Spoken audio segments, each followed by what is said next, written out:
మంచిది. ఈ 3 దినాలు ఈ కూటాల్లో రాత్రి మీ అందరికీ చెప్పాను నేను. ఇవి కేవలము ఆరాధనకి వస్తున్న కుటుంబాల కొరకు, ప్రత్యేకంగా వారి కుటుంబాల కొరకే ఇవి ఏర్పాటు చేయబడ్డ ప్రార్థనా కూడికలు అని రాత్రి మీకు చెప్పాను. కుటుంబాల కొరకు ఈ 3 దినాలు సంఘానికి వస్తున్న వారు, అలాగని బయట వారు రాకూడదని కాదు, కానీ అందరికీ ఆహ్వానం ఉంది. మరి ఎవరికి కుటుంబాలు వారి కుటుంబాలుగా ఈ స్థలానికి వచ్చి ఈ ప్రార్థనలో పాల్గొనాలని ఏర్పాటు చేసిన కూటాలు. స్తోత్రం, హల్లెలూయా. ప్రతి మనిషికి ఒక నీతి ఉంటుంది, ఒక నీతి. దేవుడు ఆ నీతిని గుర్తిస్తాడు, ఆ నిజాయితీని గుర్తిస్తాడు, ఆ క్యారెక్టర్ యొక్క సిన్సారిటీని కూడా గుర్తిస్తాడు. స్తోత్రం. దానిని బట్టే దేవుని సంఘములో నిర్ణయాలు దేవుడు చేస్తాడు. దేవుని సంఘము కొరకు నిర్ణయాలు చేస్తాడు. కారణం ఏంటంటే, ఈ సంఘంలో దేవుని కొరకు జీవించేవారు ఒక్కరున్నా ఆ ఒక్కరి కొరకు దేవుడు నిర్ణయం చేస్తాడు. ఆ ఒక్కరు నేనే అవ్వాలి అనేది ప్రతి మనిషిలో ఒక మెలుకు ఉండాలి. అర్థమవుతుందన్న మాటలు? ఆ ఒక్కరు నేనే అవ్వాలి అని ఎవరికి వారు అనుకోవాలి. ఆ వ్యక్తిని నేనే, నా కొరకే అని అనుకునే ఈ తత్వము, ఈ మనస్సు కలిగి ప్రతి ఒక్కరూ ఉండాలి. స్తోత్రం. మంచిది. సమయం చాలా ఎక్కువైంది. 9 గంటలకి ముగిద్దాం. మీరు 7 గంటలకి వచ్చేసేయాలని ప్రకటించాం. మా ప్రకటనలు మాకు ప్రకటనలు అట్లాగే ఉన్నాయి. మీరు 8:45 గంటలకు వచ్చారు. ఇప్పుడు మీరు మరి నేను ఎంతసేపు మాట్లాడాలి? మీరే చెప్పాలి.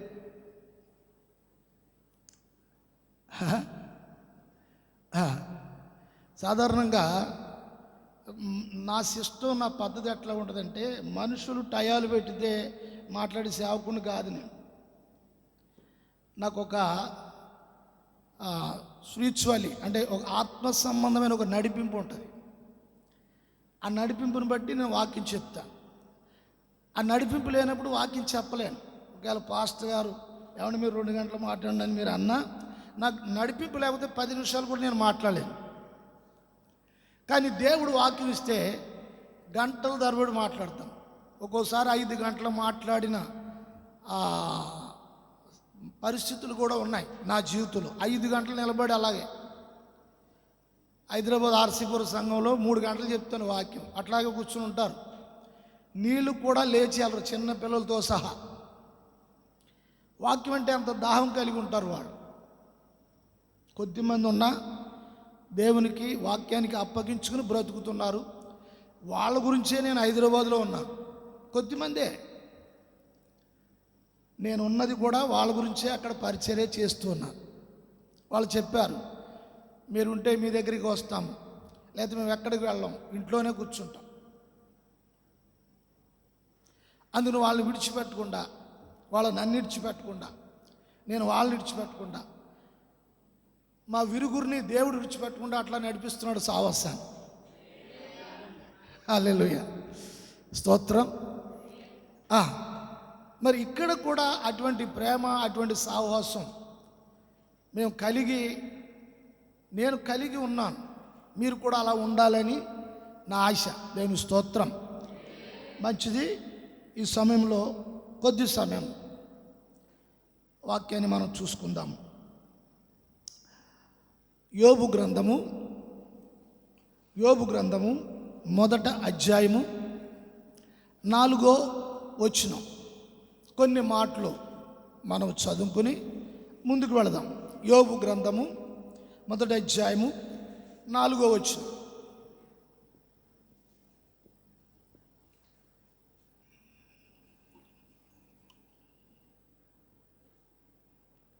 అతని కుమారులందరూ వంతుల చొప్పున అనుదినము ఒకరొకరు తమ తమ ఇండ్లలో విందు చేయునై కూడినప్పుడు తమ ముగ్గురు అక్క చెల్లెండ్రు తమతో కలిసి అన్నపానములు పుచ్చుకొనవలెనని వారిని పిలిపించుచూ వచ్చిరి. వారి విందు దినమున తమ హృదయములలో దేవుని దూషింతురేమో అని వారిలో ఒక్కొక్కరిని నిమిత్తమై దహన బలిని అర్పించుచూ వచ్చాను. యోబు నిత్యము అలాగున చేయుచుండెను.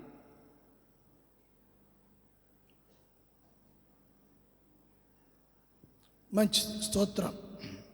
సరే, ఇలా చూడండి, అందరూ కూడా ఇట్లా చూడండి. ఇక్కడ చదివిన వాక్య భాగంలో యోబు అనే నీతిపరుడు, మనకు చాలాసార్లు మనం యోబు గురించి విన్నాం. అయితే యోబుకు 3 కుమార్తెలు 7 కుమారులు ఉన్నారు. ఇక్కడ యోబు తన పిల్లల్ని అరుణోదయమున, అంటే ఉదయకాలం తెల్లవారుజామున ఆ పిల్లలందరినీ కూడా సమకూరుస్తున్నారు. అందరికీ పిలుపునిచ్చారు. తన 10 మంది పిల్లలకు పిలుపునిచ్చి ఒక కుటుంబ ప్రార్థన ఏర్పాటు చేశాడు. కుటుంబ ప్రార్థన, తండ్రిగా అతనికి ఉన్న బాధ్యత. ఈ పిల్లల విషయంలో అతనికి ఒక భయం ఉంది. ఏమిటి ఆ భయము అంటే, వీళ్ళ యవనస్తులు, వీళ్ళు చేసుకునే విందులు, వినోదాలు, ఫంక్షన్లు, రకరకాల పార్టీలు, వీటికి అలవాటైన వారు ఈ పిల్లలు. అయితే నీతిమంతుడు, భక్తిపరుడు అయిన వాడు తన కుటుంబంలో తన పిల్లల విషయంలో దైవికమైన భయము, దైవికమైన బాధ్యత, దైవికమైన ఆ దైవ సన్నిధి పిల్లలు పోగొట్టుకుంటారేమో, ఒకవేళ ఆ విధంగా వారు చెడిపోయి దేవుడు చేత వారు మొత్తబడతారేమో, శపించబడతారేమో అని ఒక భయమును కలిగిన వాడై ఉన్నాడు యోబు. గమనించాలి. ఇక్కడ వాళ్ళు చేస్తున్న విందులు, బాగా ధనమున్నవారు ఆ దేశంలో, దేవుడు బాగా వారిని దీవించారు. ఆ కుటుంబాన్ని, ఆ దేశంలో వారు యోబుకున్న 7 కుమార్తెల్లో 3 కుమార్తెల్లో ఆ దేశంలో అంత అందగత్తులు ఎవరూ లేరట. చాలా అందగత్తులంట ఆ 3 కుమార్తెలను చరిత్ర చెప్తుంది. అయితే 7 కుమారులు, వాళ్ళు వంతుల చెప్పున ఒకరోజు ఒకరు వారు పార్టీలు చేసుకుంటూ ఉన్నారు. వారు స్నేహితులను పిలుచుకుంటున్నారు. మంచిగా గొర్రెలు వధిస్తున్నారు, ఒంటెలను వధిస్తున్నారు. మంచి సమృద్ధి మాంసం, సమృద్ధి ద్రాక్షరసం, మంచిగా బగ్గను తిని బగ్గను తాగి వారి జీవితాలు ఎంజాయ్ చేస్తున్నారు. చూడండి, గమనించాలి. ఈ పార్టీలు, ఫంక్షన్లు, దాని ద్వారా జరిగే ప్రమాదము, నష్టము, దానిలో దోషము, ఇదంతా కూడా ఒక దైవభక్తి కలిగిన యోబు జీవితంలో లోపల జరుగుతున్న సంగతులను, దాని ద్వారా వచ్చే కీడు, శాపము, అవి పిల్లల మీద వస్తాయేమో అని అతడు భయపడుతున్నాడు. గమనించాలి. ఒక కుటుంబ యజమాని పిల్లల విషయంలో చూడండి, బ్రతికేది పిల్లల కొరకే బ్రతుకుతారు. కొంతమంది తల్లిదండ్రులు వారి బాగోగుల కొరకే బ్రతుకుతారు. అవునా కదా? వారి కొరకు కష్టపడి, భార్యాభర్తలు కష్టపడి పనిచేస్తూ ఉంటారు. చూడండి సిటీలో చూస్తే ఆ, భార్య భర్తలు కలిపి పనిచేస్తారు, కష్టపడతారు. లేకపోతే రోజులు గడవు. ఇంట్లో అద్దె కట్టుకోవాలి, ఫ్యామిలీ మెయింటెనెన్స్, పిల్లలు చదువులు, ఇవన్నీ చాలా భారభరితమైన పరిస్థితులు. ఇవన్నీ కూడా ఇవన్నీ చేసుకుంటూ అదే సమయంలో కొంతమంది పిల్లల విషయంలో సిటీ వచ్చేస్తారు. పిల్లలు బాగా చదువుకొని వాళ్ళు ఒక భవిష్యత్తులో ఉన్నతంగా ఉండాలి అని ఆశ కలిగి, మా జీవితాలు ఎలాగో ఇట్లా తగలడిని కానీ పిల్లల భవిష్యత్తు బాగుండాలి అని ఆ తల్లిదండ్రులు ఆ సిటీలకు వలస వచ్చేసి వాళ్ళు ఇంచుమించు నేను వందల వేల్లో చూశాను. గమనించాలి, ఇక్కడ జరుగుతున్న విషయం ఏమిటి అంటే ధనము సమృద్ధిగా ఉంది, ఐశ్వర్యం సమృద్ధిగా ఉంది, పశువులు సమృద్ధిగా ఉంది, ఆస్తి సమృద్ధిగా ఉంది. అంతా కూడా ఆ దేశంలో మంచి సంపన్నమైన కుటుంబం ఈ కుటుంబం. ఇక్కడ మనం చదువుతున్న సమయంలో అక్కడ 3వ వచనం కూడా చదువుతారా అమ్మ? చదువు. అతనికి 7,000 గొర్రెలను, 3,000 ఒంటెలను, 500 జత ఎడ్లను. చూడండి, ఇదంతా సంపద, ఐశ్వర్యము, ఆస్తి. ఇప్పుడు దీనిని బట్టి వారు పిల్లలు కూడా లగ్జరీ అంటే వారి ఇష్టానుసారంగా తిరగటం, బ్రతకటం అనేది వారు అలవాటు చేసుకున్నారు. అయితే పిల్లల మీద దృష్టి ఉంచాడు యోబు దైవభక్తి కలిగిన వాడు. అయితే మరి పిల్లలు చేసిన ఏదైనా దోషము, వారి విచ్చలవిడితనము, దాని ద్వారా ఏదైనా దోషము వారి జీవితంలోకి తల ఎత్తుతుందేమో, అందు నిమిత్తము పిల్లలందరినీ కూడా సమకూర్చారు, పిలిచారు, కుటుంబ ప్రార్థన ఏర్పాటు చేశాడు. ఈ ప్రార్థన ప్రారంభించి ప్రార్థన ముగించే ఆ సమయంలో ఆయన కొన్ని పశువులను వధించి దహన బలులు అర్పించారు. ఎవరి నిమిత్తమో తెలుసా? ఈ 10 మంది పిల్లల నిమిత్తము దహన బలులుగా పశువుని వధించి రక్తం ఒలికించి వారి మీద ఏదైనా దోషము, కీడు ఈ పిల్లల మీద వస్తుందేమో అని భయము చేత తెల్లవారుజామున లేచి పిల్లలందరినీ లేపి మీరందరూ ప్రార్థనలో సమకూర్చబడండి, మీరందరూ ప్రార్థనలో మోకరించండి, మీరందరూ ప్రార్థనలో ఏకీభించండి. మీరు ఇచ్చలవిడి జీవితం, మీ పరిస్థితులని ఒకవేళ దేవుని ఏమైనా దుఃఖపరిచారేమో, దేవుని ఏమైనా బాధ పెట్టారేమో, మేము విచ్చలవిడితనము, మీ యొక్క స్వేచ్ఛ పరిస్థితులు, దేవుడిచ్చిన ఐశ్వర్యమును బట్టి, మీ విచ్చలవిడితనం బట్టి ఏదైనా దోషము మీ జీవితంలోనికి తటస్థిస్తుందేమో, దాన్ని బట్టి మీరు ఏమన్నా నష్టపోతారేమో అని ఒక భయభ్రాంతము కలిగి ఈ కార్యమంతా కూడా తండ్రి ఏర్పాటు చేశాడు యోబు. స్తోత్రం, హల్లెలూయా. దహన బలులు అర్పించాడట. చూడండి, అక్కడ ఒక మాట ఉంది 4-5 వచనాల్లో. ఆ మాట చదువుతున్నప్పుడు నా ఒళ్ళు జలదరించింది. విన్నారా? నేను చెలించిపోయాను ఆ మాట చదువుతున్నప్పుడు నేను చెలించిపోయాను. చదువుతారా?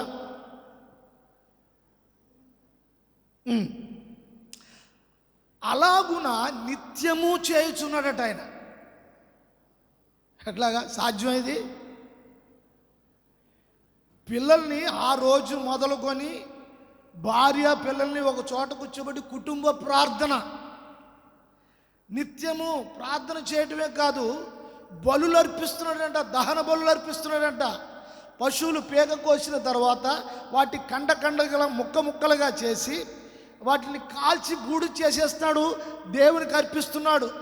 ఆ బలులు, ఆ దహన బలులు, ప్రభువా మీరు ఆరగించండి, మా పిల్లల దోషమును కడిగేయండి అని నిత్యము చేస్తున్నాడంట.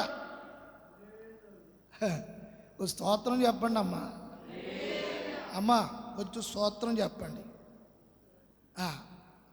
కథ అన్నట్టు టీవీ దగ్గర కూర్చున్నట్టు ఉండకండి, మంచిది కాదు. హృదయాలు చెల్లించాలి. ఈ మాటలు చదువుతున్నప్పుడు నీ కూతురు కొరకు నువ్వేం చేస్తున్నావు, నీ కొడుకు కొరకు నువ్వేం చేస్తున్నావు, ఓ తండ్రి నీ పిల్లల కొరకు నువ్వేం చేస్తున్నావు, ఓ తల్లి నీ పిల్లల కొరకు నువ్వేం చేస్తున్నావు ఇప్పుడు ఈ 3 రోజులు ప్రార్థనలు డబ్బులు ఎక్కువయో సరదాగా తిరగడానికి లేకపోతే టూర్ వేయడానికి పెట్టుకున్న ప్రార్థనలు కాదు, కుటుంబాల కొరకు పెట్టిన ప్రార్థనలు. అర్థమవుతుందా? ఎండలో వేడిలో చలనం ఉండాలి. మనిషి జన్మ ఎత్తిన తర్వాత చలనం ఉండాలి. యోబుకి చలనం ఉంది, దైవ భయం ఉంది. నా పిల్లలు నా కళ్ళ ముందు చావకూడదు, నా కుటుంబం క్షేమంగా ఉండాలి. దైవ భయం. ఈ ప్రార్థన నిత్యము అలాగున చేయుచుండెను. చదువు మాట చదువు. యోబు నిత్యము అలాగున చేయుచుండెను. ఇది సాధ్యం అండి? ఒకసారి ఆలోచించండి, ఇది సాధ్యమా? నిత్యం అంటే ప్రతిరోజు అలా బళ్ళు అర్పిస్తున్నాడు. పెదాలతో ఏదో ప్రార్థన చేసుకోవడం అంతే కాకుండా బలులను అర్పిస్తున్నాడు, పశువులను అర్పిస్తున్నాడు. రోజు ఇలా చేస్తున్నాడు. కుటుంబం కొరకు బలులు. కొత్త నిబంధనకు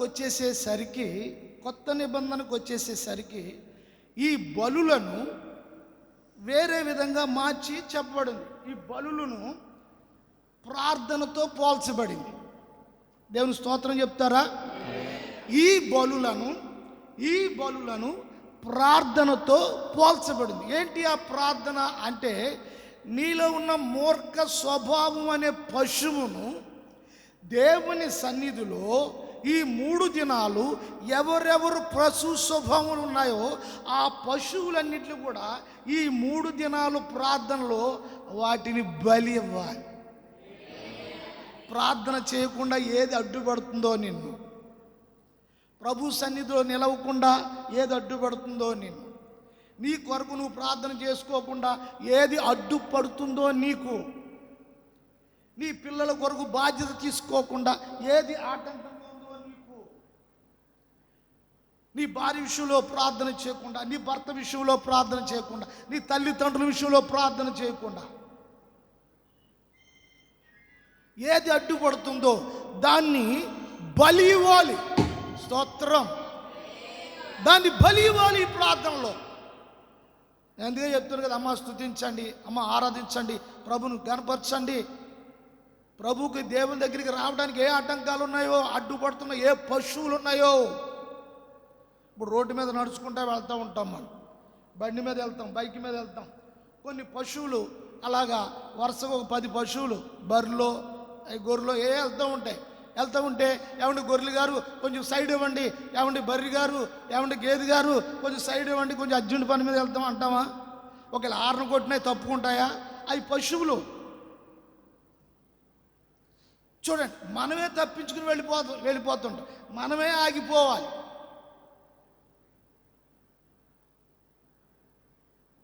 ఒకసారి నేను కొంతమంది సేవకులు సువార్త చెప్పడానికి కొంచెం ఏజెన్సీ ప్రాంతానికి వెళ్ళాం. అది ఆ ఊరు పేరు గుడిసె అనే ఊరు. అది ఇంచుమించు లేదంటే 4000 అడుగులు ఎత్తులో ఉన్న పర్వతం పక్కన ఉంది. ఆ ఊరికి వెళ్ళాలంటే 3 పర్వతాలు ఎక్కాలి. అక్కడ సినిమా షూటింగ్ కూడా మొన్న జరిగినాయంట మొన్న. అయితే కొండ చుట్టూను ఒక గాడిలాగా తీశారు. కొంతవరకు మేము కారులో వెళ్ళాము. అక్కడ నుంచి కారు వెళ్దాం, అక్కడ నుంచి బైక్లు వేసుకుని మేము వెళ్ళాం. నా వెనకాల నేను డ్రైవ్ చేస్తున్నాను. ఆ చెడ ఎలా ఉంటుంది, ఆ కొండ ఎలా ఉంటుంది. భాస్కర్ అన్నారు, మీరు నడిపించండి అన్నారు. సరే అన్నా. ఇక వెళ్ళి కొద్దిగా చెడ ఇలా పెరుగుతుంది, హైట్ ఇలా పెరుగుతుంది. వెళ్తున్నాం, బండి 2nd గేర్లో వెళ్తున్నాం. వెనకాల ఈయన కూర్చున్నాడు. వెళ్తున్నాం, రాళ్ళు ఉన్నాయి, స్లిప్ అయిపోతుంది. ఏమన్నా కొంచెం జస్ట్ అట్లాగా బండి హిడ్ అయిందా, అట్లా లోయ 3000 అడుగులు లోతులో ఉంటుంది. లోయ ఉంది అక్కడ. ఇక దాంట్లో పడితే ఇంక అంతే, పరదేశం ప్రియురాలు పాట పాడవలసిందే. స్తోత్రం. ఏంటి అలా ఉన్నారు మీరు అంతా? నా కోసమైనా బాధపడుతున్నారా? పాపం నా కోసం ఏం బాధపడకండి, నాకు కోసం బాధపడి యేసుప్రభు ఉన్నాడు.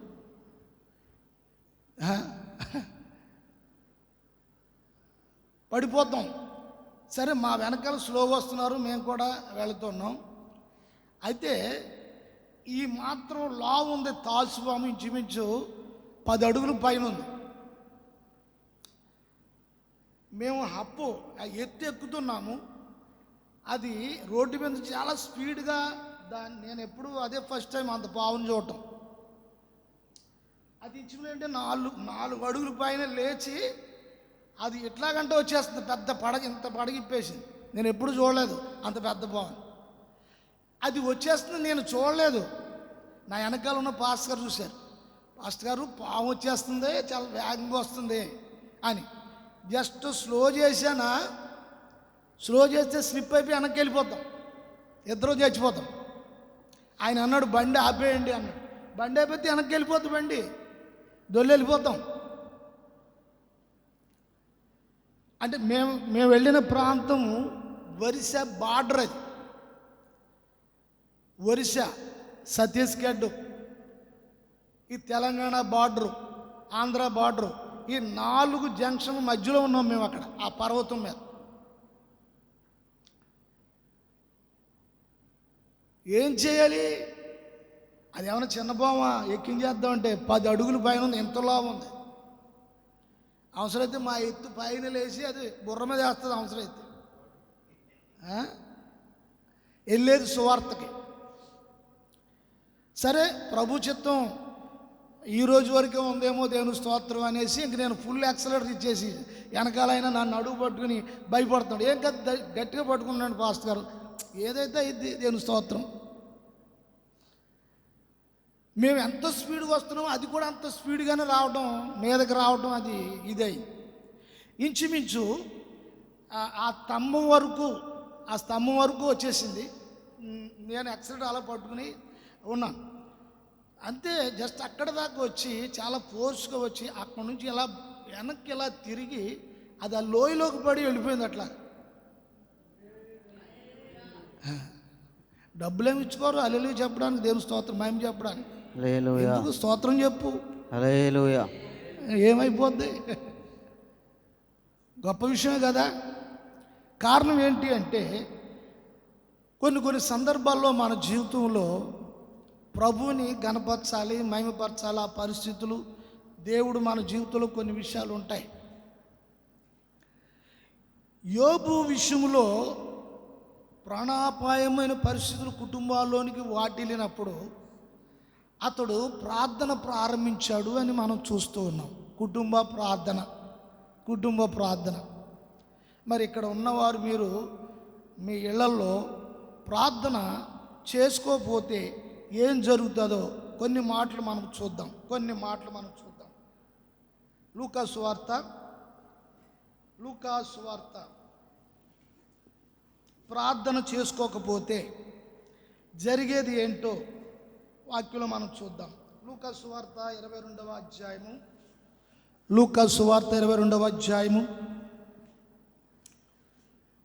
39వ వచనం నుండి కొన్ని మాటలు చదవండి, కొంచెం స్పష్టంగా చదవండి మాటలు. తరువాత ఆయన బయలుదేరి తన వాడుక చొప్పున ఒలీవ కొండకు వెళ్ళగా శిష్యులను ఆయన వెంట వెళ్ళిరి. ఆ చోటు చేరి ఆయన వారితో, మీరు శోధనలో ప్రవేశించకున్నట్లు ప్రార్థన చేయడం చెప్పి వారి యొద్ద నుండి రాతివేత దూరం వెళ్ళి మోకాళ్ళూని, తండ్రి, ఈ గిన్నె నా యొద్ద నుండి తొలగించుటకు. చాలండి, దేవుని స్తోత్రం. యేసు ప్రభు ఈ భూమి మీద శరీరధారిగా ఉన్నప్పుడు చేసిన ప్రార్థన విన్నారా? యేసు ప్రభు ఈ భూలోకంలో శరీరముతో ఉన్నప్పుడు చేసిన ప్రార్థన అంటే మరి అప్పుడు శరీరంతో ఉన్నాడండి, ఇప్పుడు ఎలా ఉన్నారు అంటే యేసు ప్రభు ఈరోజు కూడా సజీవుడిగా బ్రతికే ఉన్నాడు ఆయన ఆత్మ ద్వారా. యేసు ప్రభు ఈరోజు కూడా ఆయన బ్రతికే ఉన్నాడు. ఈ ప్రార్థన ఎందుకు చేయాలో ఆయన చెప్తున్నాడు. ప్రార్థన చేయకపోతే జరిగే విషయం కూడా, ఆ పరిణామం ఏంటో అనేది కూడా చెప్తున్నారు. ప్రార్థన చేయకపోతే అంట శోధనలో పడిపోతారట. చూడండి, శోధనలు కుటుంబంలోనికి వస్తాయంట. ఆ శోధనలు వచ్చినప్పుడు మనుషులు, కుటుంబాలు పాపములో పడిపోతారట. శోధన ఎక్కడికి తీసుకెళ్తుంది మనిషిని? శోధన ఎక్కడ తీసుకెళ్తుంది? వినాలి అమ్మా, శోధన ఎక్కడ తీసుకెళ్తుందని యేసుప్రభు చెప్తున్నారు తెలుసా? శోధనలో పడిపోకుండా. యేసుప్రభు చెప్తున్న మాట ఏమిటంటే, యేసు ప్రభు కొరకు ప్రార్థన చేయమనట్లేదు, శిష్యులతో చెప్తున్నాడు. యేసు ప్రభుని వెంబడించిన వారితో యేసు ప్రభు చెప్తున్నారు, ఇదిగో ఇప్పుడు మీరు ప్రార్థన చేయండి. ఎందుకు ప్రార్థన చేయాలి అంటే, మీరు శోధనలో పడకుండా. ఏమండి? మీరు శోధనలో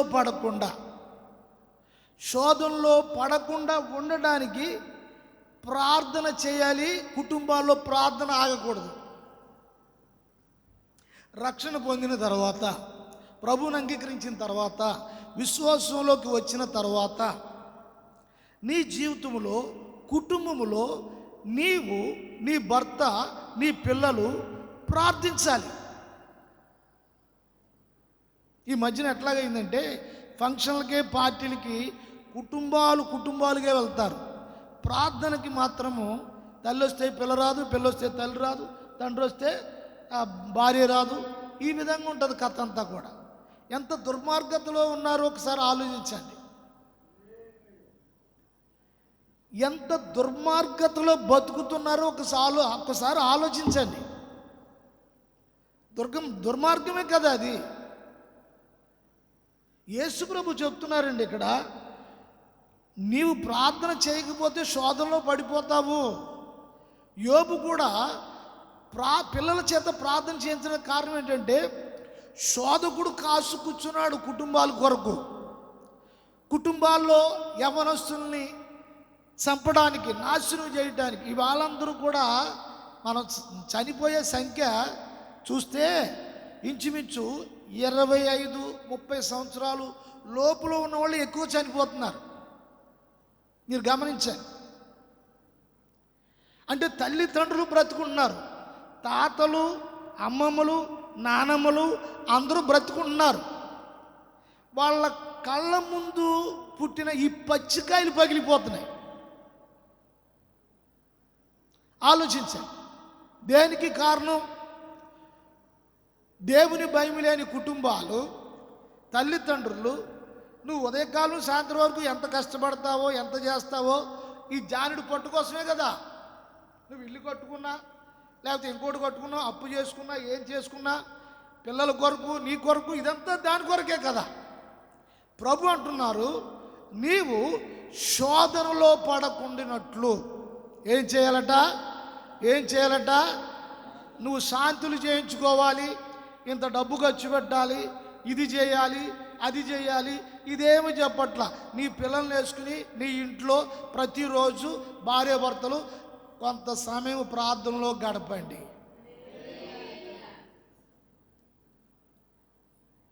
చూడండి, తల్లిదండ్రులు మందిరానికి వస్తుంటే ఆదివారము పిల్లలు టీవీల దగ్గర, మగ పిల్లలైతే క్రికెట్కో, లేకపోతే ఇంకొకటికో క్రికెట్ బెట్లకో, ఇంకొకటికో ప్యాకెట్కో, ఎన్నో రకాలుగా వెళ్ళిపోతున్నారు. పిల్లలు పాడైపోతున్నారు. ఆ తల్లిదండ్రులు ఈశ్వరమంటే వస్తారు మంది. భార్య ఒక చర్చికి, భర్త ఒక చర్చికి, అమ్మమ్మ ఒక చర్చికి. మా సంఘంలో కుటుంబం ఉంది. అమ్మమ్మ వచ్చేది చర్చికి, అమ్మమ్మ భర్త ఏమో ఇంకో చర్చికి వెళ్ళేవాడు, వాళ్ళు ఇంకో చర్చికి వెళ్ళి, ఇలా రకరకాలుగా ఉండేది. ఇప్పుడు ఇంతకీ వాళ్ళ ఇంట్లో ప్రార్థన పెట్టాలంటే ఈ ముగ్గురులో ఎవరు రావాలి?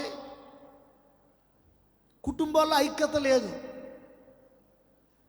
పైకి మాటకి ప్రేమించాలి, అదించాలి, ఇదించాలి అని తీగా మాట్లాడుతూ ఉంటారు. నేను ఒకటి చెప్పనా, ప్రేమ ఉన్నవాడు నైస్గా మాట్లాడు, గమనించుకోవాలి. ప్రేమ ఉన్న స్త్రీ అయినా పురుషుడైనా నైస్గా మాట్లాడరు. ఈ మాట యేసు ప్రభు చెప్పాడు. ప్రేమించే స్నేహితుడట, తెలుసా ఈ మాట? నిజంగా ప్రేమించేవాళ్ళట మనసులో నొప్పి తగిలినట్టు మాట్లాడతారట.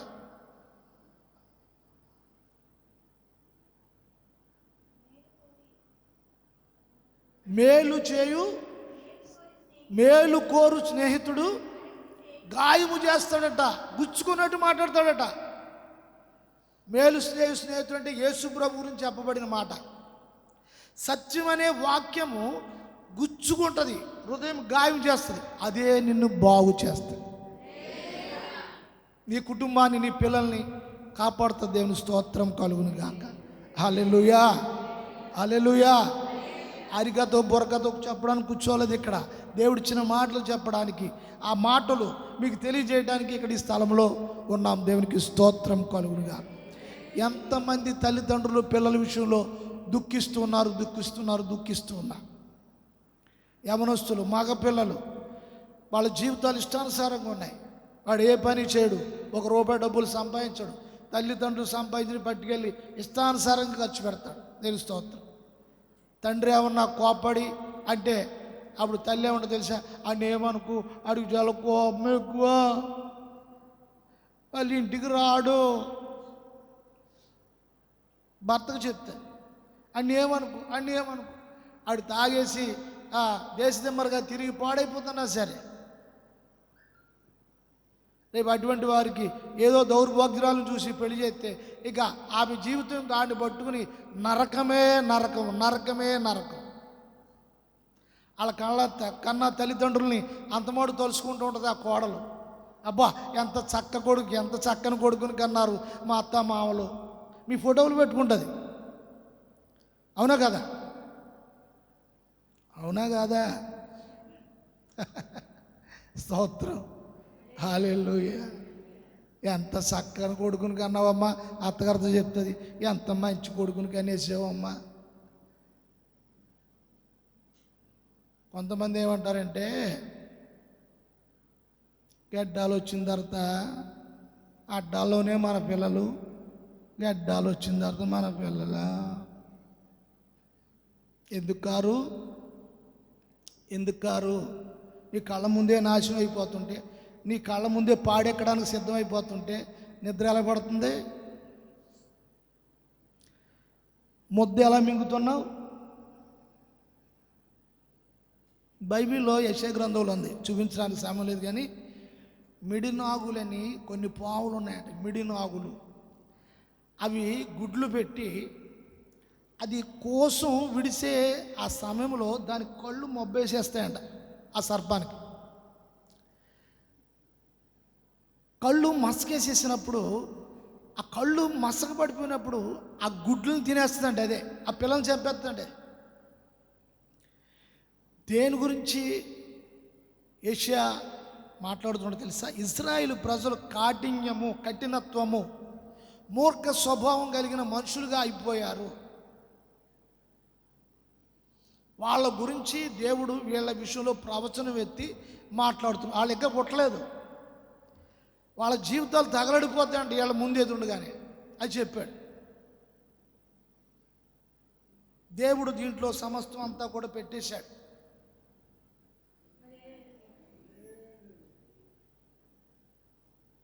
ప్రతిరోజు నీ పిల్లలు, చదువుకున్న పిల్లలు బైబిల్ అధ్యాయం చదివి ప్రార్థనలో కొద్ది సమయం గడిపి చేస్తే నీ కుటుంబము క్షేమంగా ఉంటుంది.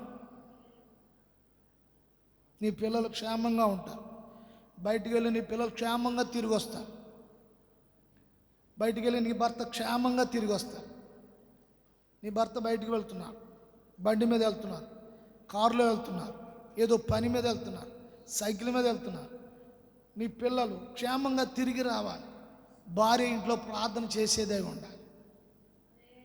నేను బయట అన్య జనాలకు చెప్పట్లేదు, సంఘంలో ఉన్న వాళ్ళ కొరకు చెప్తున్నా.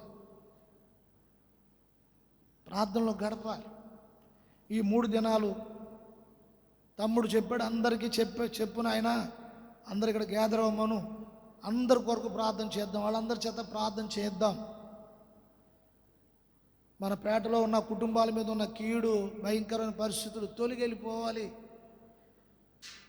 అందరికీ తెలియజేయ, వాళ్ళకి చెప్పు అని చెప్పాను ఫోన్లో ఆయనకి. అందరిని కూర్చోబెట్టు. దేవునికి స్తోత్రం. ఎందుకొరకు తెలుసా? మీ కుటుంబాలు క్షేమంగా ఉండాలి.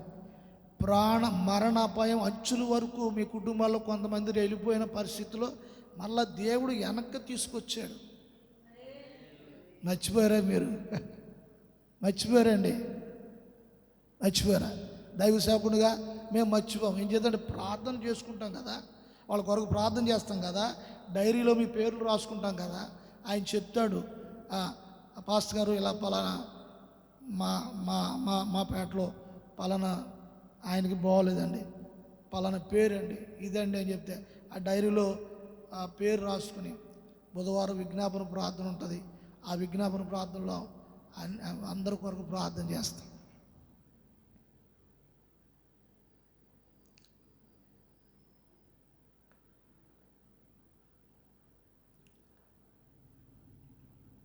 శోధనలో పడుకున్నట్లు మీరు ప్రార్థన చేయండి, ప్రార్థన చేయండి అని చెప్తున్నారు. మీ పిల్లల కొరకు, మీ కొరకు ప్రార్థన చేయండి అని చెప్తాను. ఆఖరికి ఇంకో మాట చెప్పేసి నేను ముగించేస్తాను. నేను స్తోత్రం. హల్లెలూయా. ఆఖరికి ఇంకో మాట చదివి మనము ముందుకు వెళ్దాం. నేను స్తోత్రం. ఈ సమయంలో మరొక వచనం కూడా మనం చదువుదాము. 2వ దినవృత్తాంతముల గ్రంథం, 2వ దినవృత్తాంతముల గ్రంథం 7వ అధ్యాయము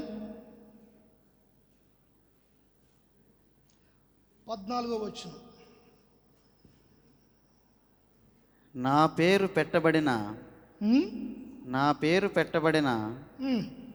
నా జనులు తమ్ము తాము తగ్గించుకొని ప్రార్థన చేసి నన్ను వెతికి తమ చెడు మార్గములను విడిచిన ఎడల ఆకాశము నుండి నేను వారి ప్రార్థనను విని వారి పాపమును క్షమించి వారి దేశమును స్వస్థపరచుదును. ఈ స్థలమందు చేయుబడు ప్రార్థనల మీద నా కనుదృష్టి నిలుచును. దేవునికి స్తోత్రం. ఇశ్రాయేలైన దేవుడు ఒక మాట చెప్తున్నాడు.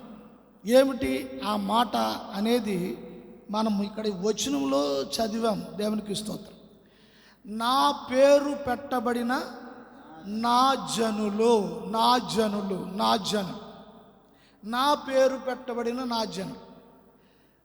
సంఘానికి, మందిరానికి వస్తున్న రక్షణ పొందిన ప్రతి వారిని దేవుడు అంటున్నాడు నా జనాంగము, నా పేరు పెట్టబడిన జనులు, ప్రజలు, నా పేరు పెట్టబడిన నా జనులు అంటూ ఉన్నాడు. చూడండి, ఈ మాట చదువుతుంటేనే గర్వంగా ఉంది.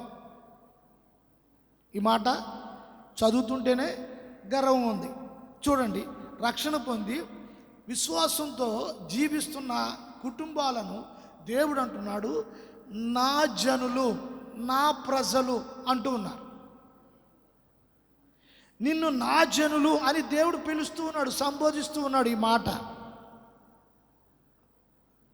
ఈ మాట విన్నప్పుడు, చదివినప్పుడు నీకేమనిపిస్తుంది? నా జనులు, ఇది ఒక అధికారో, ఒక ధనవంతుడో, ఒక ఎమ్మెల్యే, ఒక ఎంపీయో చెప్తున్న మాట కాదు. సర్వలోకానికి సృష్టికర్త అయిన దేవుడు మాట్లాడుతున్నాడు. నా జనులు, నా పేరు పెట్టబడిన జనులు తమ చెడుతనమును విడిచిపెట్టి మందిరంలోనికి ఈ 3 దినాలు వచ్చిన ప్రతి ఒక్క వ్యక్తి తన చెడుతనాన్ని గుర్తించి, తన చెడు నడకను గుర్తించి, తన ప్రవర్తన గుర్తించి స్త్రీ అయినా పురుషుడైనా వాటిని విడిచిపెట్టి, హృదయంలో చెడుతనం ఉండటం బట్టి రోగాలు వస్తాయట. నేనంటలేదు, ఇక్కడ దేవుడు చెప్తున్నాడు.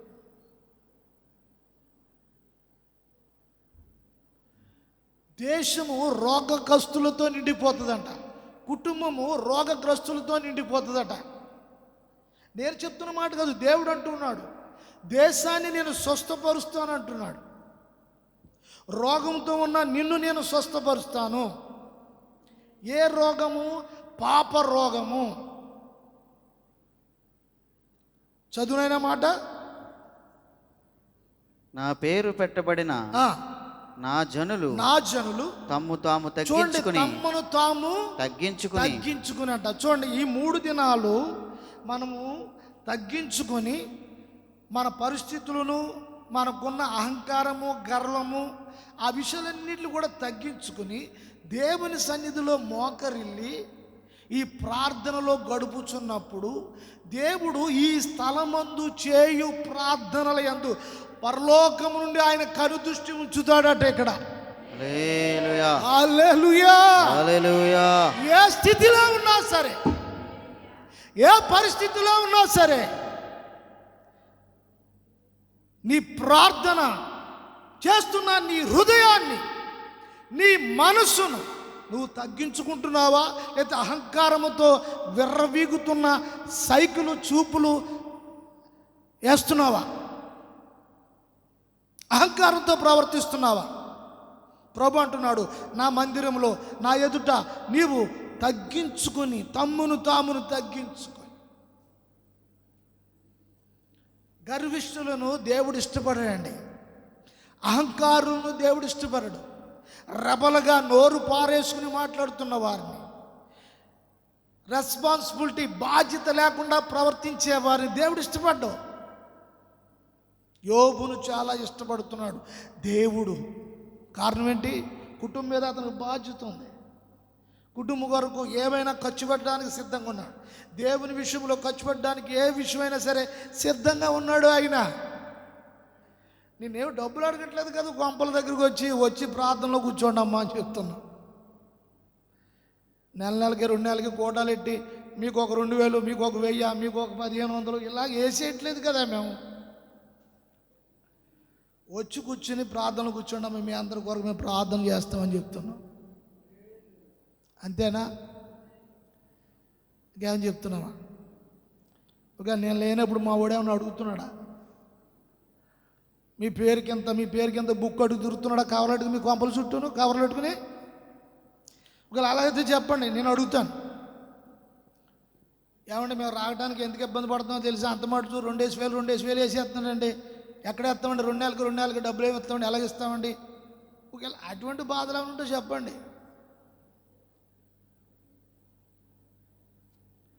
ఈ మందిరములో తమ్మును తాము తగ్గించుకొని తగ్గించుకొని ప్రార్థన చేసి, ఏంటంట? ప్రార్థన చేయాలంట. ముందు ప్రార్థన చేసేటప్పుడు నీ జీవితంలో మొట్టమొదటిగా నిన్ను నువ్వు గుర్తించాలి. ఏ స్థితిలో ఉన్నావో, ఏ పరిస్థితుల్లో ఉన్నావో, దేవుని కంటే ఎక్కువగా దేనికి విలువిస్తున్నావో అది తగ్గించుకోవటం అంటే.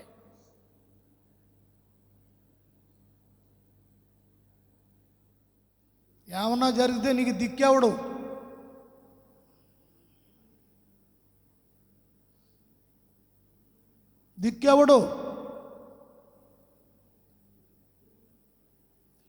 తమ్మును తామును తగ్గించుకొని, నీకెంతైనా ఉండవచ్చు, దాన్ని బట్టి గర్వించే అనుమతి నీకు లేదు. తమ్మును తాము తగ్గించుకుని ప్రభు సన్నిధిలో దేవునికి స్తోత్రం కలుగును గాక. తమ్మును తామును తగ్గించుకొని 3 రోజులు మీటింగ్స్ అంటే ఎప్పుడూ పెడతా ఉంటాం కంటిన్యూ. కానీ అమలాపురంలో ఒక ఆయన నాకు తెలుసు, ఆయన మన చర్చ్ ఓపెనింగ్ వచ్చాడు. ఆయన 40 రోజులు మీటింగ్ పెడతాడు. ఆయన 40 రోజులు, ప్రతిరోజు కూటమే. ఆ అమ్మలు భలే వెళ్ళిపోతారు, 150-200 మంది ప్రతిరోజు వెళ్ళిపోతారు. సాయంత్రం ఒకసారి వాక్యం చెప్పడం నన్ను పిలిచాడు, ముచ్చటేసింది. ఏమన్నా పాస్ గారు రోజు వస్తారా వీళ్ళంటేని? రోజు వస్తారండి అన్నాడు. 40 రోజులు దండం పెట్టాలి వాళ్ళకి. వాళ్ళ కుటుంబాలు ఎంత క్షేమం ఉంటాయండి? ఉండవా? ప్రతిరోజు 2-3 గంటలు కుటుంబం ద్వారా మందిరంలోకి వచ్చి రాత్రులు ప్రార్థన చేస్తూ ఉంటే వాళ్ళ కుటుంబంలో ఎంత ప్రశాంతత ఉంటుందండి, ఎంత ప్రశాంతంగా సుఖంగా నిద్రపడుతుంది వాళ్ళకి. మంచం మీద హ్యాపీగా పడుకుంటారు, తెల్లారిదారు మెలుగు వస్తుంది, బ్రష్ చేస్తారు, టిఫిన్ చేస్తారు, వాళ్ళ పనికి వాళ్ళు వెళ్ళిపోతారు, హ్యాపీగా ఉంటుంది. భార్య భర్తలకు గొడవలు ఉండవు, పిల్లలకు గొడవలు ఉండవు. ఇంట్లో పిల్లలు టీవీ ఉంటే రిమోట్ వరకు గొడవలు ఉండవు, రిమోట్ వరకు గొడవలు ఉండవు. రిమోట్ అక్క అంటది ఆ ఛానల్ పెట్టి అంటది, చెల్లి అంటది ఈ ఛానల్ పెట్టి అంటది, అమ్మ అంటది ఆ ఛానల్ పెట్టి అంటది, బాబు వచ్చి ఈ ఛానల్ ఆ ఛానల్ కాదు ఇంకో ఛానల్ పెట్టి అంట.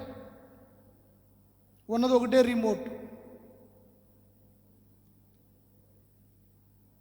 తమ్మును తాము తగ్గించుకొని ప్రార్థన చేసి, ఏంటట?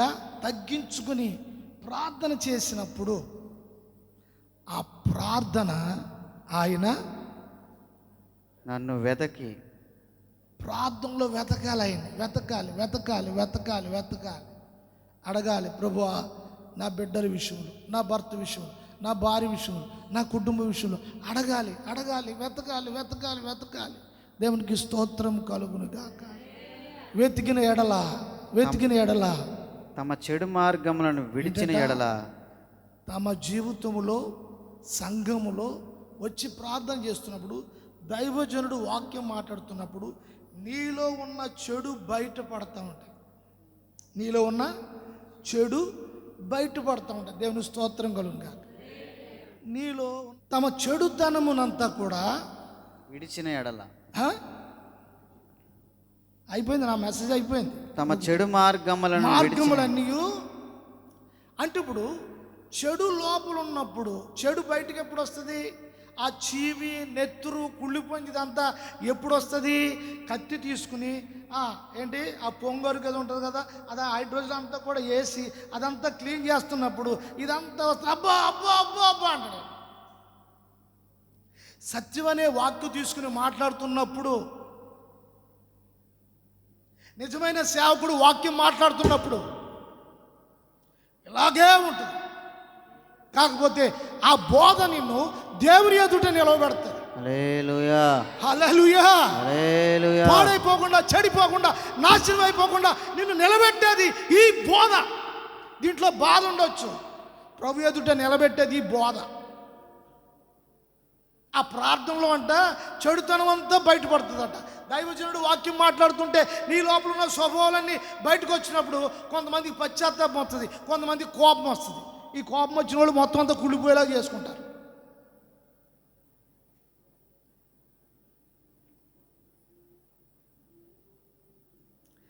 తమ చెడుతనమును, తమ చెడు మార్గమును విడిచిన ఎడల ఆకాశము నుండి, చూడండి, విడిచిపెట్టే ప్రయత్నం నువ్వు చేయాలి. నీకు ఎన్నో బలహీనతలు ఉండవచ్చు, కానీ విడిచిపెట్టాలనే మనసు ఒకటి ఉంటే చాలు. ఏంటి?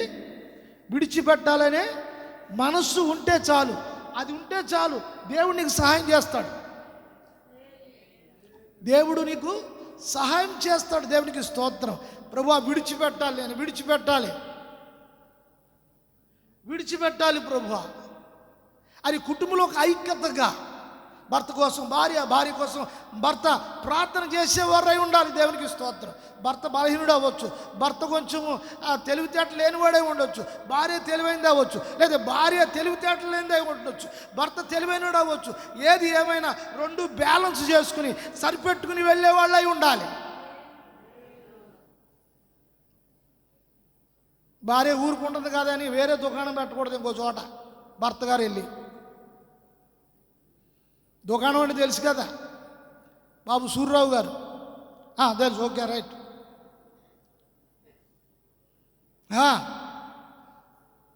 చెడుతనమును, చెడు మార్గమును విడిచిపెట్టి.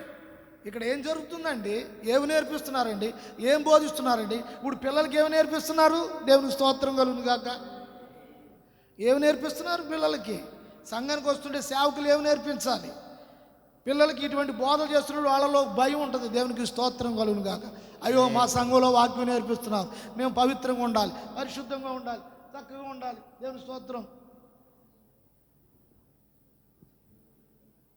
మా బంధువుల్లో ఒక అమ్మాయి తండ్రి ఏం చేశాడో తెలుసా? 50 లక్షలు బ్యాంకులో వేసాడు ఆ పిల్లకి కట్నం ఇవ్వడానికి. అమలాపురం 50 లక్షలు బ్యాంకులో వేసాడు. 20 తులాలు బంగారం కొనుంచాడు. సంబంధాలు చూస్తున్నారు. ఆమె ఎంబీఏ చేసింది, ఇంట్లో ఉంది. దేవునికి స్తోత్రం. ఈ సంబంధాలు చూస్తూ ఉన్నారు. మొన్న కూడా సంబంధం చూడడానికి వెళ్ళారు. ఈ లోపల ఆవిడ జెండా ఎగరేసింది. వెళ్ళిపోయి పెళ్లి చేసుకుని పోలీస్ స్టేషన్కి వెళ్ళి, అది మా నాన్న పెళ్లి చేయట్లేదు, అందుకే నేను ఎలా చేశానంటే పోలీసులు ఫోన్ చేశారు.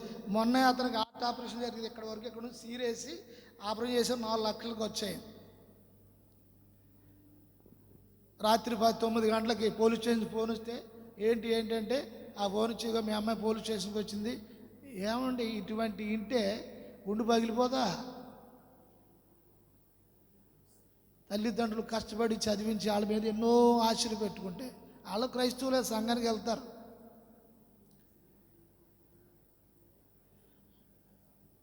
ఇటువంటి పిల్లలు చూసి బతకాల చావాలండి. ఇవాళ లోకంలో ఉన్న పరిస్థితులన్నీ పిల్లల జీవితాల్లోనికి రాకూడదంటే పిల్లలు సండే స్కూల్లో, ప్రార్థనలో, ఉపవాస ప్రార్థనలో తల్లిదండ్రులు ఎదగాలి, పిల్లలు ఎదగాలండి. దేవుని స్తోత్రం కలుగునుగా. స్టేషన్కి వెళ్తే ఆ పిల్ల చెప్పిందంటే ఇలా అమ్మ నాన్నదుడుగా, మా నాన్న పెళ్లి చేయటం అందుకు ఇలా చేశాను నేను. బతకాలనిపిస్తుందా? ఆలోచించండి ఒకసారి.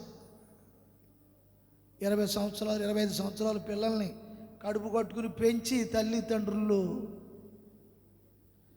వాళ్ళ పెళ్ళిళ్ళు చేసి ఆనందించాలి, వాళ్ళ పెళ్ళి చూసి ఆనందించాలి, వాళ్ళ పిల్లలకంటే వాళ్ళని ఎత్తుకుని ఆనందించాలి అని ఎదురు చూసే తల్లిదండ్రులు. వాళ్ళకి ఇటువంటి పరిస్థితులు ఎదురైతే బ్రతకాలనిపిస్తుందండి? చెప్పండి. కడుపును కనుక్కున్న బిడ్డలు ఇలా చేస్తే బ్రతకాలనిపిస్తుందా? ఆలోచించండి ఒకసారి. అందుకే మీ పిల్లలకి భక్తి నేర్పించాలి, ప్రార్థన నేర్పించాలి, వాక్యం నేర్పించాలండి. దేవుని స్తోత్రం. మాకు పిల్లల్ని చాలా జాగ్రత్తగా చూడాలి సుమా.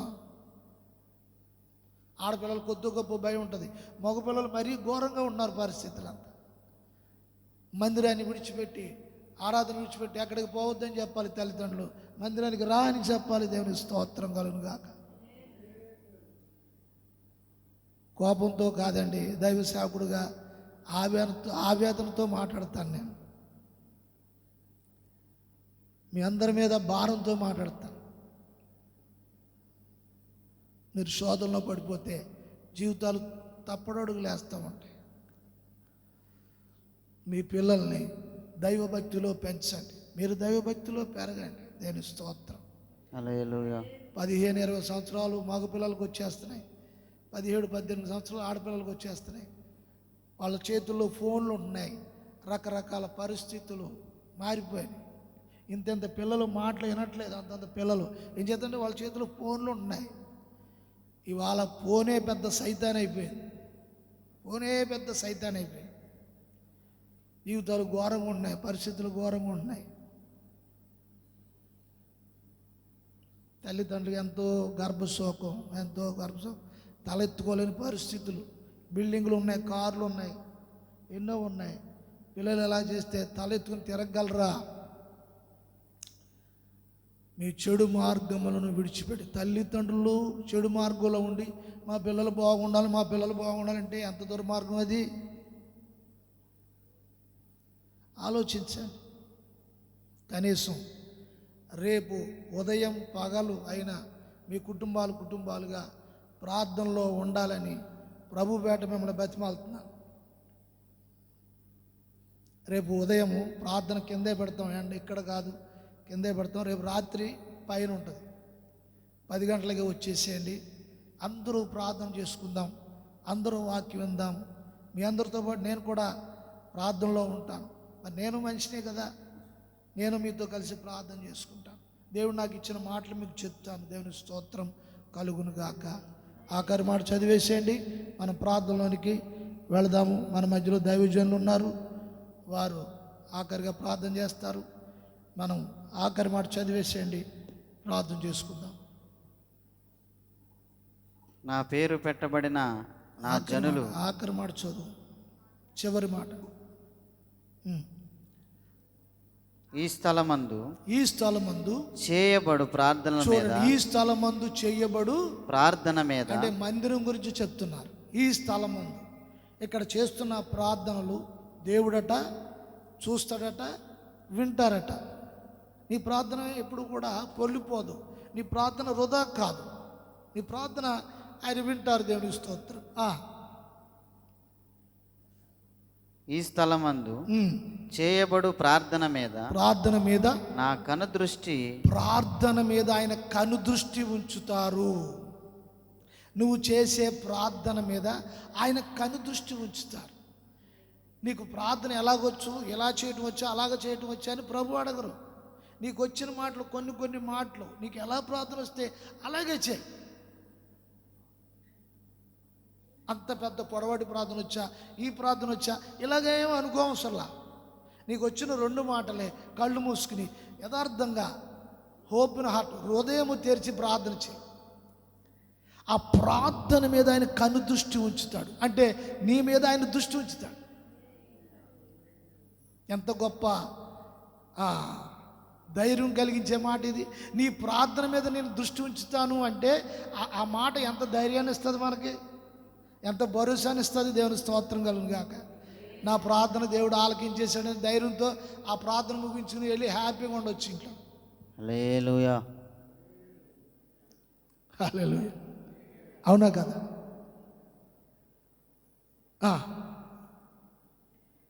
ఈ స్థలమందు చేయబడు ప్రార్థన మీద నా కనుదృష్టి నిలుచును.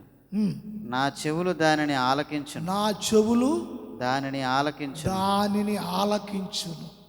చెవులు కలుగు చేసిన వాడు నీ ప్రార్థన ఆలకించకుండా ఉంటాడా? ఆయనకు చెవులు ఉన్నాయి. నీ ప్రార్థన, నీ మొర, నీ బిడ్డల కొరకు చేస్తున్న మొర, నీ బిడ్డలకు కలిగిన అనారోగ్యమైన పరిస్థితుల విషయంలో, కష్టమైన విషయంలో మాటలు వినకుండా నీకు ఎదురు తిరిగి ఎదురాడే పరిస్థితుల్లో నువ్వు మొర్ర పడుతుంటే ఆ మొర ఆయన చెవుల్లోనికి వెళ్తుంది. ఆయన చెవుల్లోనికి వెళ్తుంది. ఆయన చెవుల్లోనికి వెళ్తుంది. దేవుని స్తోత్రం కలుగును. ఆయన చెవుల్లోనికి దానిని ఆలకించును.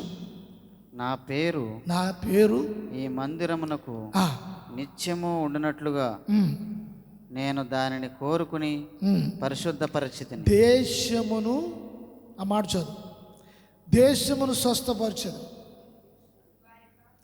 ఆకాశము నుండి నేను వారి ప్రార్థనను విని. ఆకాశము నుండి వారి ప్రార్థనలు. భూమి మీద మనం ఉన్నామండి. ఆయన ఆకాశం, మహాకాశం, 3వ ఆకాశంలో ఉత్తర సభాపర్వతం మీద సింహాసనం మీద కూర్చున్నాడు మహాతండ్రి పరిశుద్ధుడు. అక్కడుండి ఇక్కడ భూమి మీద ఈ మందిరంలో చేస్తున్న ప్రార్థనలు ఆయన చెవుకు వినబడుతున్నాయట. ఆకాశము నుండి నేను వారి ప్రార్థనను విని వారి పాపమును క్షమించి. చూడండి, ఎప్పుడైతే చెడు మార్గములను, పరిస్థితులను, వ్యతిరేకతను, తిరుగుబాటును విడిచిపెట్టేయాలని మనసు నీకు వచ్చిందో వెంటనే ఆ ప్రార్థన ఆయనకు వినబడుతుంది. వెంటనే ఆ ప్రార్థన వినబడుతుంది. నేను వారి ప్రార్థనను విని వారి పాపమును క్షమించి వారి దేశమును స్వస్థపరచుదును. చూడండి, వారి దేశము. ఇక్కడ దేశం అనే మాటకి అర్థం ఏంటంటే, దేవుని పరిశుద్ధ గ్రంథంలో ఒక మనుషుణ్ణి పట్టణముతో పోల్చాడు, ఒక మనుషుణ్ణి తోటతో పోల్చాడు, ఒక మనుషుణ్ణి పొలముతో పోల్చాడు, ఒక మనుషుణ్ణి దేశముతో పోల్చాడు. అట్లాగే చెడిపోయిన మనుషులను అనారోగ్యంతో పాలైపోయిన మనుషులను వారి పాపములను మందిరములోకి వచ్చి ఒప్పుకొని ప్రార్థన చేసిన ఎడలా వారిని స్వస్థపరుస్తారట ప్రభు. హల్లెలూయా స్తోత్రం. హల్లెలూయా హల్లెలూయా హల్లెలూయా హల్లెలూయా హల్లెలూయా హల్లెలూయా హల్లెలూయా హల్లెలూయా. హల్లెలూయా లేచి నిలబడదాం స్తోత్రాలు చెల్లిస్తూ హల్లెలూయా స్తోత్రాలు చెల్లిస్తూ లేచి నిలబడదాం హల్లెలూయా లేచి నిలబడదాం హల్లెలూయా లేచి నిలబడదాం దేవుని హల్లెలూయా స్తోత్రాలు, హల్లెలూయా స్తోత్రాలు, హల్లెలూయా హల్లెలూయా. హల్లెలూయా లేచి నిలబడదాం లేచి హల్లెలూయా నిలబడదాం. హల్లెలూయా అందరూ మౌనం హల్లెలూయా ఉండవద్దు, స్తోత్రాలు హల్లెలూయా చెల్లించండి.